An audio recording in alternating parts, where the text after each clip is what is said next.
ദുഃഖത്തിൻ സാഗരമധ്യത്തിൽ പെട്ടു ഞാൻ ഉഴലുമ്പോൾ, ദുഃഖത്തിൻ സാഗരമധ്യത്തിൽ പെട്ടു ഞാൻ ഉഴലുമ്പോൾ, നൗകയുമായി നാഥ വന്നിടണേ, ഒരു കര നീ എത്തിച്ചിടണമേ. യേശുവേ യേശുവേ യേശുവേ യേശുവേ യേശുവേ കൃപയേകുകിൽ ഈ ജന്മം എത്ര ധന്യമാം. നിത്യസ്തുതിക്കേറ്റവും യോഗ്യമായ പരിശുദ്ധ പരമ ദിവ്യകാരുണ്യത്തിന് നേരവും ആരാധനയും സ്തുതിയും പുകഴ്ചയും ഉണ്ടായിരിക്കട്ടെ. നിത്യസ്തുതിക്കേറ്റവും യോഗ്യമായ പരിശുദ്ധ പരമ ദിവ്യകാരുണ്യത്തിന് നേരവും ആരാധനയും സ്തുതിയും പുകഴ്ചയും ഉണ്ടായിരിക്കട്ടെ. നിത്യസ്തുതിക്കേറ്റവും യോഗ്യമായ പരിശുദ്ധ പരമ ദിവ്യകാരുണ്യത്തിന് നേരവും ആരാധനയും സ്തുതിയും പുകഴ്ചയും ഉണ്ടായിരിക്കട്ടെ. സ്നേഹമുള്ളവരെ, നാം കൃപയുടെ സമയത്തിലേക്ക് പ്രവേശിക്കുകയാണ്. പിതാവായ ദൈവം തൻ്റെ മക്കളോട് എപ്രകാരമാണ് കരുണ കാണിക്കുന്നത് എന്നാണ് ഈ തിരുമണിക്കൂറിൽ നാം ധ്യാനിക്കുക.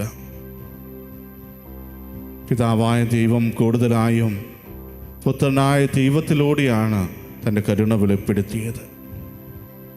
പുത്രനായ ദൈവം ഈ ലോകത്തിലേക്ക് കടന്നു വരികയും തൻ്റെ പരസ്യ ജീവിതകാലം മുഴുവൻ തൻ്റെ ജീവിതത്തിലൂടെ പിതാവിനെ നമുക്കായി വെളിപ്പെടുത്തി തരികയും ചെയ്തു. എന്നെ കാണുന്നവൻ എൻ്റെ പിതാവിനെ കാണുന്നു എന്ന് തൻ്റെ പ്രിയ ശിഷ്യന്മാരോട് അവൻ പല ആവർത്തി പറയുമ്പോൾ നമ്മൾ മനസ്സിലാക്കേണ്ടത്, പുത്രനായ ദൈവം ഈ ലോകത്തിലേക്ക് കടന്നു വന്നത് ആ ഒരു ദൗത്യത്തിന് വേണ്ടി തന്നെയാണ്. ഒത്തിരിയേറെ തെറ്റിദ്ധാരണകൾ ദൈവത്തെക്കുറിച്ച് ഉണ്ടായിരുന്ന ഒരു കാലഘട്ടത്തിൽ പുത്രനായ ദൈവം കടന്നു വന്ന് അവൻ്റെ തെറ്റിദ്ധാരണകളെല്ലാം മാറ്റിമറിക്കുന്നതാണ് നമ്മൾ കണ്ടത്. നിയമജരുണ്ടായിരുന്നു. പലപ്പോഴും പിതാവായ ദൈവം നൽകിയ കൽപ്പനകളെക്കുറിച്ച് പലതരത്തിൽ വ്യാഖ്യാനിച്ച് ജനങ്ങളെ അവർ മടുപ്പിച്ചിരുന്നു. ജനങ്ങളുടെ മേൽ വലിയ ഭാരം എടുത്തു വച്ചതുപോലെയാണ് പലപ്പോഴും അവർ പ്രവർത്തിച്ചത്. അവർക്ക് പോലും പാലിക്കാൻ പറ്റാത്ത വിധം നിയമങ്ങളെയെല്ലാം വളച്ചൊടിച്ചപ്പോൾ പുത്രനായ ദൈവം ഈ ലോകത്തിലേക്ക് കടന്നു വരികയും നമുക്കെല്ലാവർക്കും കൃത്യമായി പാലിക്കാവുന്ന വിധത്തിൽ ആ നിയമങ്ങളെ നമുക്കായി കുറച്ചു നൽകുകയും ചെയ്തു. പ്രധാനമായും അവൻ നമ്മോട് പറഞ്ഞത്, നിങ്ങൾ ദൈവത്തെ സ്നേഹിക്കുക, അതോടൊപ്പം സ്വന്തം അയൽക്കാരനെ. ആ രണ്ട് കൽപ്പനകളിലൂടെയാണ് പുത്രനായ ദൈവം ആ ദൈവത്തിലേക്ക് നാം ഓരോരുത്തരും എപ്രകാരമാണ് അടുക്കേണ്ടത് എന്ന് കാണിച്ചു തരുന്നത്.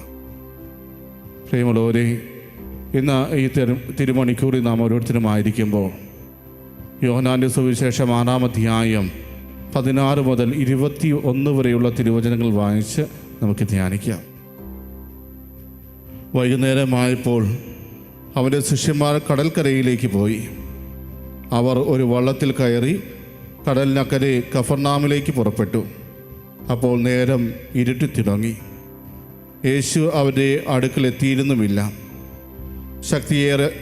ശക്തിയേറിയ കാറ്റടിച്ചിരുന്നതുകൊണ്ട് കടൽ ശോഭിച്ചു. 25-30 സ്ഥാദിയോൻ ദൂരം തണ്ട് വലിച്ചു കഴിഞ്ഞപ്പോൾ യേശു കടലിന് മീതെ നടന്ന് വള്ളത്തെ സമീപിക്കുന്നത് കണ്ട് അവർ ഭയപ്പെട്ടു. അവൻ അവരോട് പറഞ്ഞു, ഞാനാണ്, ഭയപ്പെടേണ്ട. അവനെ വള്ളത്തിൽ കയറ്റാൻ അവരാഗ്രഹിച്ചു. പെട്ടെന്ന് വള്ളം അവർ ലക്ഷ്യം വച്ചിരുന്ന കരയ്ക്ക് അടുത്തു. സ്നേഹമുള്ളവരെ, ഈ ഒരു വചനഭാഗം യേശുവിൻ വെള്ളത്തിന് മീതെ നടന്നു എന്നതിനേക്കാൾ ഉപരിയായി നമ്മോട് പറയുന്നത് യേശു എത്രമാത്രം തൻ്റെ ശിഷ്യന്മാരുടെ കാര്യത്തിൽ ശ്രദ്ധാലുവായിരുന്നു എന്നുള്ളതാണ്. യേശു ഈ ഒരു അത്ഭുതം പ്രവർത്തിക്കുന്നത് അപ്പം വർദ്ധിപ്പിക്കൽ സംഭവത്തിന് ശേഷമാണ്. 5000 വരുന്ന പുരുഷന്മാർക്ക് ഒരു ബാലൻ്റെ കയ്യിൽ നിന്ന് കിട്ടിയ 5 ബാർലിയപ്പവും 2 മീനും കൊണ്ട് അപ്പം വർദ്ധിപ്പിച്ച് നൽകിയതിന് ശേഷം അവരെല്ലാവരും തന്നെ പിടിച്ച് രാജാവാക്കാൻ പോകുന്നു എന്ന് ഭയന്ന് അവരെന്താണ് ചെയ്തത്? മലമുകളിലേക്ക് കയറിപ്പോവുകയാണ്. സുവിശേഷങ്ങളിൽ അവൻ മലമുകളിലേക്ക് പോയി എന്ന് പറയുമ്പോൾ അവിടെ മനസ്സിലാക്കേണ്ടത് യേശു പിതാവായ ദൈവവുമായി പ്രാർത്ഥനയിൽ ഒരുമിക്കുവാൻ പോയി എന്നുള്ളതാണ്.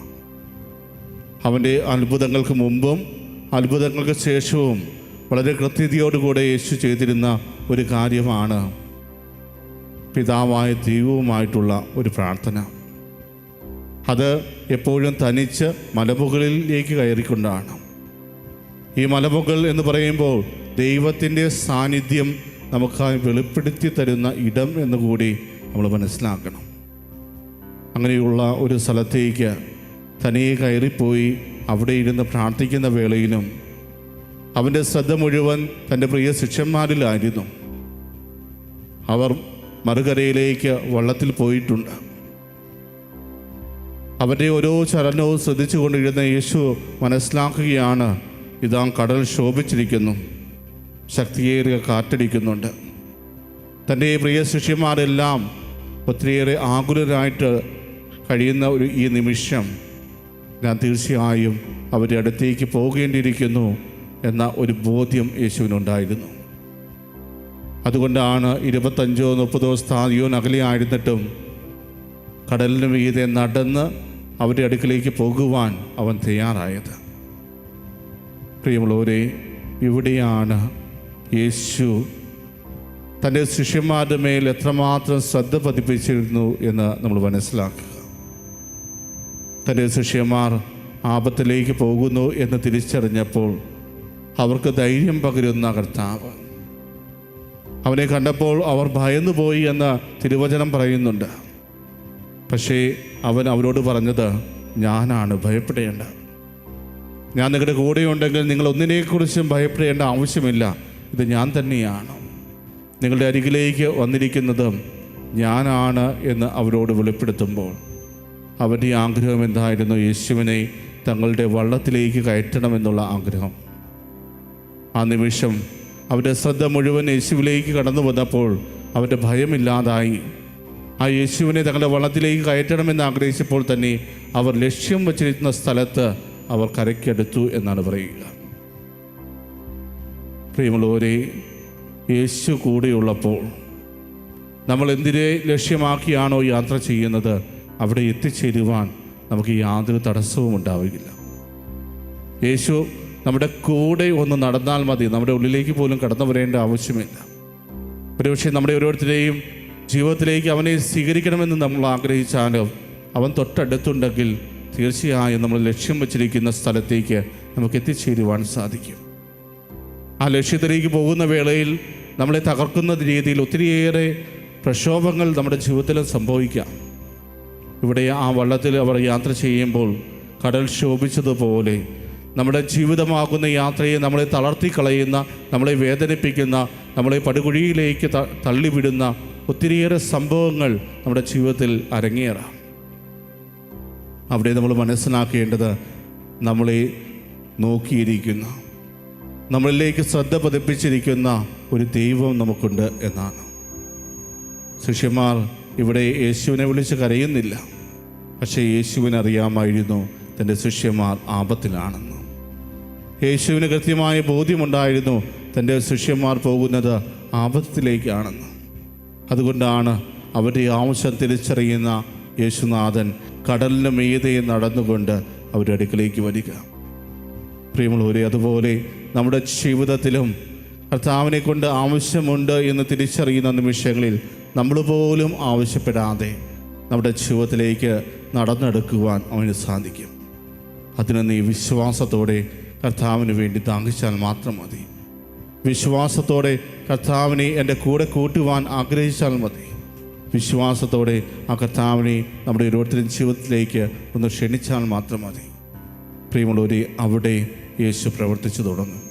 അവിടെ യേശു നമുക്ക് വേണ്ടി കടന്നു വരും. നമ്മുടെ ഓരോരുത്തരുടെയും ആവശ്യങ്ങൾ അവിടുന്ന് ഏറ്റെടുക്കും. നമുക്ക് അതിനാൽ ഇന്ന് ഈ തിരുമണിക്കൂറിലായിരിക്കുമ്പോൾ നമുക്ക് ഒത്തിരിയേറെ ആത്മാർത്ഥതയോടെ പ്രാർത്ഥിക്കാം. കർത്താവേ, കരുണാമയനായ ദൈവമേ, എൻ്റെ ജീവിതത്തിലേക്ക് കടന്നു വരണമേ. എൻ്റെ ജീവിതത്തിൽ ഞാനിപ്പോൾ അനുഭവിച്ചുകൊണ്ടിരിക്കുന്ന എല്ലാ പ്രശ്നങ്ങളെയും അങ്ങ് എടുത്തു മാറ്റണമേ. അങ്ങയുടെ ശക്തിയാൽ എന്നെ നയിക്കണമേ. ഞാൻ തളർന്നു പോകുന്ന നിമിഷങ്ങളിൽ എൻ്റെ കൈ പിടിച്ചുയർത്തണമേ. കർത്താവേ, പലപ്പോഴും എനിക്ക് വഹിക്കാൻ പറ്റാത്ത ഭാരം എൻ്റെ ജീവിതത്തിലേക്ക് കടന്നു വരുന്നുണ്ട്. എന്നെ ഒന്ന് സഹായിക്കണമേ, എന്നെ ഒന്ന് കൂടെ നിർത്തണമേ. ഈശോനാഥ, എന്നും അങ്ങയുടേതായിട്ട് ജീവിച്ചുകൊണ്ട് അങ്ങയെ മഹത്വപ്പെടുത്തുവാൻ ഞങ്ങളെ ഓരോരുത്തരെയും അനുഗ്രഹിക്കണമേ. ഈശോനാഥ, അങ്ങയുടെ ശിഷ്യന്മാരിൽ അങ്ങ് ശ്രദ്ധ പതിപ്പിച്ചതുപോലെ ഞങ്ങളിലും അങ്ങയുടെ ശ്രദ്ധ പതിപ്പിക്കണമേ. ശിഷ്യന്മാരുടെ ആവശ്യം അവർ പറയുന്നതിന് മുമ്പേ തിരിച്ചറിഞ്ഞ് അങ്ങ് പ്രവർത്തിച്ചതുപോലെ ഞങ്ങളുടെ ആവശ്യങ്ങളും തിരിച്ചറിഞ്ഞ് ഞങ്ങളുടെ ജീവിതത്തിൽ അങ്ങ് പ്രവർത്തിക്കണമേ എന്ന് നമുക്ക് ആത്മാർത്ഥമായിട്ട് പ്രാർത്ഥിക്കാം. ഓരോ നിമിഷവും കർത്താവ് നമ്മളെ ശ്രദ്ധിച്ചു കൊണ്ടിരിക്കുന്നു. നമ്മുടെ ഓരോരുത്തരുടെയും കാര്യങ്ങളിൽ അവിടുന്ന് ശ്രദ്ധാലുവാണ്. നമ്മുടെ ആവശ്യങ്ങൾ തിരിച്ചറിയുന്ന ആ നല്ലവനായ കർത്താവ് നമ്മുടെ ഓരോരുത്തരുടെയും ജീവിതത്തിലേക്ക് കടന്നു വന്ന് നമ്മുടെ ജീവിതത്തിൽ പ്രവർത്തിക്കുവാൻ ആഗ്രഹിക്കുന്നു. ആ കർത്താവിന് നന്ദി പറഞ്ഞുകൊണ്ട് നമുക്ക് അവിടുത്തെ ആശീർവാദം ഏറ്റുവാങ്ങാം.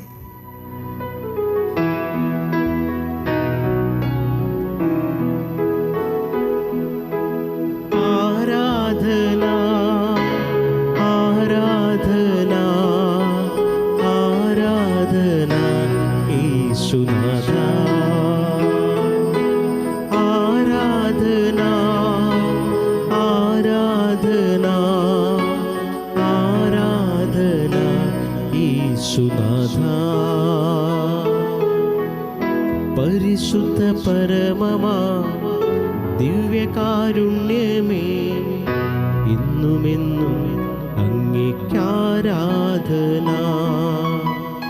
പരിശുദ്ധ പരമമാ ദിവ്യകാരുണ്യമേ, എന്നുമെന്നും അങ്ങേക്കാരാധന.